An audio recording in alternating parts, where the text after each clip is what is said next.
स्वागत है मित्रों। तो आज के एपिसोड में क्यू उसके डैड को देखते ही डैड से पूछने लगता है कि आप यहाँ कैसे डैड।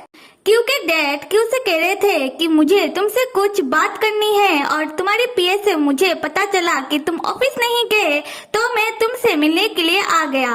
और क्यू ये पकड़ो तुम्हारे लिए एक स्पेशल वाइन। क्यू क्या तुम अपने डैड को अंदर आने के लिए नहीं कहोगे।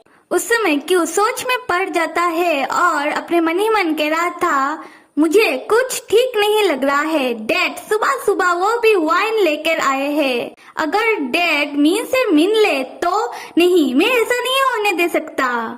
तब क्यू अपने डैड से कहने लगता है कि डैड मुझे ऑफिस के लिए लेट हो रहा है तो चलो हम दोनों अभी चलते हैं। और ये कहने के बाद क्यू अपने डैड को खींच कर बाहर की तरफ ले जाने की कोशिश करने लगता है, पर क्यू का डैड तो डैड है, वो क्यू को साइड में करके जबरदस्ती अंदर चले जाते हैं, ये कहते हुए कि क्यू अगर तुम्हें लेट हो तो होने दो, चलो अंदर जाकर ड्रिंक करते हैं। पर क्यू उस समय बहुत ही रोकने की कोशिश करने लगता है अपने डैड को और कह रहा था कि डैड कहीं और चल के बातें करते हैं ना।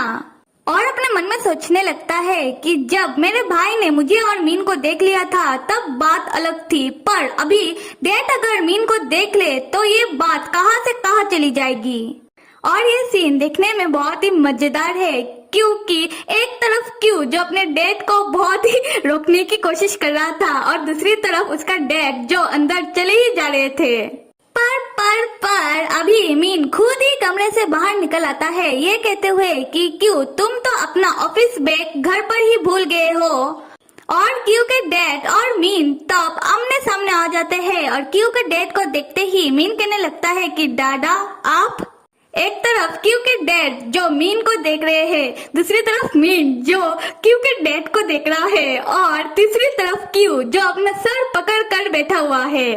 और हाँ, इन तीनों के बीच कौन सा विश्व युद्ध होगा ये तो देखा जाएगा क्योंकि यहाँ से हो रहा है सीन शिफ्ट और चलते हैं क्यू की बड़े भाई की तरफ, जहाँ क्यू का बड़ा भाई वैसे टाइप का अजीब सा वीडियो देखने के बाद वो ऑफिस में आकर खुद से कहने लगता है कि मैं एक मर्द हूँ और मुझे अभी से इसी वक्त से ही यौन के बारे में सोचना बंद करना पड़ेगा। पर 2 स्टेप ऑफिस की कॉरिडोर में लेने के बाद ही क्यू का बड़ा भाई फिर से अपने मन ही मन कहने लगता है कि तो क्या यौन और क्यू वो दोनों एक ही टाइप के हैं। अगर मैं यौन की जगह होता और मुझे कोई आदमी रिजेक्ट कर देता तो शायद मैं अपने लिए किसी और कोई ढूंढने निकल जाता। अरे मैं ये क्या कर रहा हूँ, मैं तो फिर से यौन के बारे में सोचने लग गया। और ये सारी बातें सोचते हुए क्यू का बड़ा भाई अपने केबिन के अंदर जाता है। उस समय एक दूसरा बंदा क्यू के बड़े भाई के केबिन के अंदर आकर कह रहा था कि सर मैं लैन यौन के बदले कुछ दिन आपके साथ काम करूंगा, मेरा नाम है जाओ यौन। सो लैन यौन यौन का ही फुल नेम है और इन भाई साहब का नाम है जाओ यौन जो लैन यौन के बदले कुछ दिन क्यू के बड़े भाई के साथ काम करने के लिए आए हैं। तब जाओ यौन जो नया आया है और फर्स्ट डे है उसका क्यू के बड़े भाई के साथ, इसी कारण वो सारे काम ठीक से नहीं कर पा रहा। पर पूरा दिन क्यू का बड़ा भाई जाओ यौन को लैन यौन ही बुलाता रहता है, कहता रहता है कि लैन यौन तुम मेरे लिए वो लेके आओ, ये करके आओ। और दिन खत्म होते होते किसी होटल के लिफ्ट के अंदर क्यू के बड़े भाई को याद आता है कि जो नया लड़का आया है उसका नाम लैन यौन नहीं बल्कि जाओ यौन है। तब वो उससे माफी मांगने लगता है। तब जाओ यौन कहने लगता है कि कोई बात नहीं सर, मैं समझ सकता हूँ, मेरा नाम और लैन यौन का नाम ऑलमोस्ट सेम ही है। और जैसा कि हम देख पा रहे हैं कि क्यू के बड़े भाई को जोरों शोरों से लैन यौन का याद आ रहा है। खैर जब क्यू का बड़ा भाई उस होटल के लिफ्ट से उतरता है तब वो अपने मन में सोचने लग जाता है कि लैन यौन जब से वो काम पर आया है तब से उसने एक दिन भी लीव नहीं लिया है अपने लिए, कोई बात नहीं। और लैन के बारे में ही क्यू का भाई सोचते हुए जा रहा था। उसी समय लैन अपना यौन लैन यौन तब क्यू के बड़े भाई को अपने ठीक सामने ही यौन दिख जाता है और उसके साथ उसका कोई दोस्त था। खैर तब क्यू का बड़ा भाई कहने लगता है कि शायद मैं हेलुसिनेट कर रहा हूँ। नहीं, ये तो यॉन है। क्या यॉन अपना होम टाउन नहीं गया है? तब क्यू का बड़ा भाई अपने वाला यॉन को देखते ही वो न्यू यॉन से कहने लगता है कि तुम टैप दो मुझे और तुम अभी घर जा सकते हो। फिर क्यू का बड़ा भाई अपना मुंह टैप से छुपाते हुए अपने वाला यॉन का पीछा करने लगता है उस होटल में। और तब वो मन में कह रहा था, यॉन इस होटल में कर क्या रहा है? और उसके साथ ये तो डिजाइन मैनेजर है ना कंपनी का, क्या वो दोनों काम के बात करने के लिए आए हैं? अरे वो दोनों प्राइवेट कमरे की तरफ क्यों जा रहे हैं? शायद वहाँ जाकर काम के बारे में डिस्कस करेंगे। पर कमरे का दरवाजा क्यों बंद कर दिया? यॉन ने मुझे क्यों नहीं कुछ बताया कि वो क्या सोच रहा है और मैं कर क्या रहा हूँ? खैर, दूसरे सीन पर हम यॉन और यॉन के दोस्त को देखते हैं जो उनकी ही कंपनी का डिजाइनिंग मैनेजर है। और हाँ, वो दोनों अपने बाकी दोस्तों के साथ पार्टी करने के लिए आए हैं इस होटल में। पता नहीं क्यू का बड़ा भाई क्या क्या सोच रहा था। खैर, आते स्टोरी पर, जहाँ सारे दोस्त मिलकर पार्टी कर रहे थे और उन्हीं में से एक लड़का तब यॉन के सामने बैठकर स्मोक कर रहा था और यॉन को ये बात पसंद नहीं आई। तब वो उस दूसरे लड़के को समझाने लगता है कि भाई तुम अगर यहाँ स्मोक करोगे तो कमरे के अंदर धुआं धुआं हो जाएगा, तो क्या तुम यहाँ स्मोक करना बंद कर सकते हो? तब वो दूसरा लड़का यॉन की तरफ देखकर यॉन के मुंह पे ही स्मोक का धुआं छोड़ देता है और कहने लगता है कि तुम बिल्कुल मेरे बॉयफ्रेंड की तरह दिख रहे हो।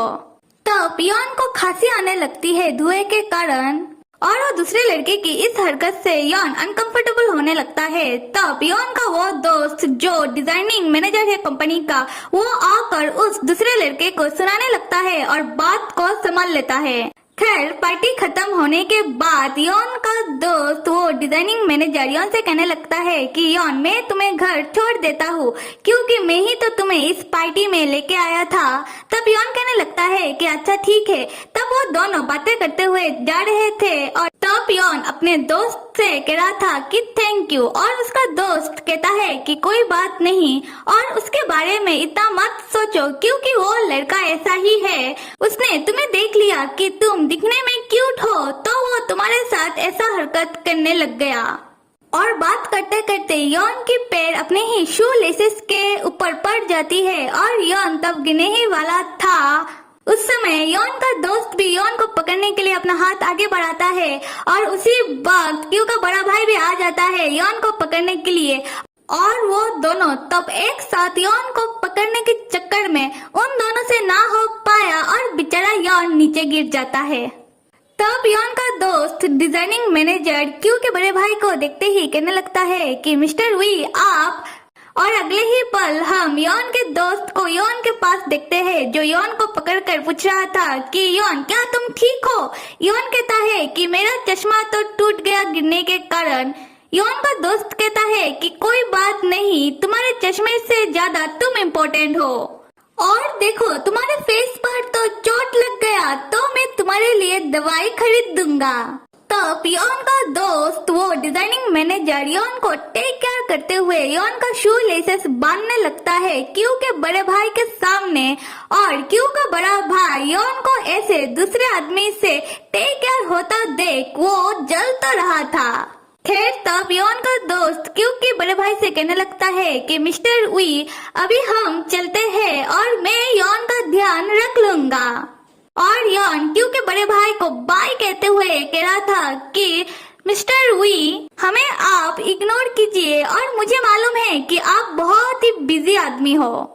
तब क्यू का बड़ा भाई खड़े खड़े यॉन को दूसरे आदमी के साथ जाता हुआ देखता रह जाए, ऐसा कैसे हो सकता है? वो तुरंत ही जाकर यॉन का हाथ पकड़ लेता है और यॉन से कहने लगता है कि यॉन मैं तुम्हारी चोट पर दवाई लगा दूंगा और दवाई मेरे कार के अंदर है, तो चलो तुम मेरे साथ और मैनेजर तुम अभी जा सकते हो। तब क्यू का बड़ा भाई खींचते हुए यॉन को अपनी कार के सामने ले आता है और डांटते हुए यॉन को कहने लगता है कि कार के अंदर जाकर बैठो। तब यॉन कहता है कि मिस्टर वी आप ऐसा क्यों कर रहे हो? मैं टैक्सी लेकर भी घर जा सकता हूँ। उस समय क्यू का बड़ा भाई यॉन के सामने आकर बहुत ही एटीट्यूड के साथ यॉन से कहने लगता है कि यॉन मैं एक बहुत ही बड़ा बिजनेसमैन हूँ और वो कितना अमीर है। यॉन से कहने लगता है तो फिर मैं ही तुम्हें तुम्हारे घर लूंगा तो तुम ये कैसे कह सकते हो कि तुम टैक्सी लेकर घर जाओगे? क्या तुम अपना बॉस का बात मान नहीं सकते हो? और यॉन बेचारा तब गुस्से में क्यू के बड़े भाई के कार के अंदर चला जाता है, पर कार के पीछे वाली सीट पर। तब क्यू का बड़ा भाई फिर से बहुत ज्यादा एटीट्यूड में यॉन से कह रहा था कि हे यॉन, क्या तुम्हें समझ में नहीं आया? मैं जो एक बहुत बड़ा बिजनेसमैन हूँ और तुम मुझे क्या अपना ड्राइवर समझ रहे हो? जल्दी से फ्रंट सीट पर आओ। तब यॉन क्यू के बड़े भाई से बहुत ज्यादा चिढ़ जाता है, पर बेचारा क्या करे, फाइनली वो फ्रंट सीट पर आ ही जाता है कार के। खैर तब क्यू का बड़ा भाई यॉन की फेस को पकड़कर उसके घाव में दवाई लगा रहा था और यॉन जो क्यू के बड़े भाई को तब आंखें फाड़ फाड़ कर देखे ही जा रहा था। तो मेरे प्यारे मित्रों, आपको एक्सप्लेनेशन कैसा लग रहा है जरूर बताना और आप सब लाइक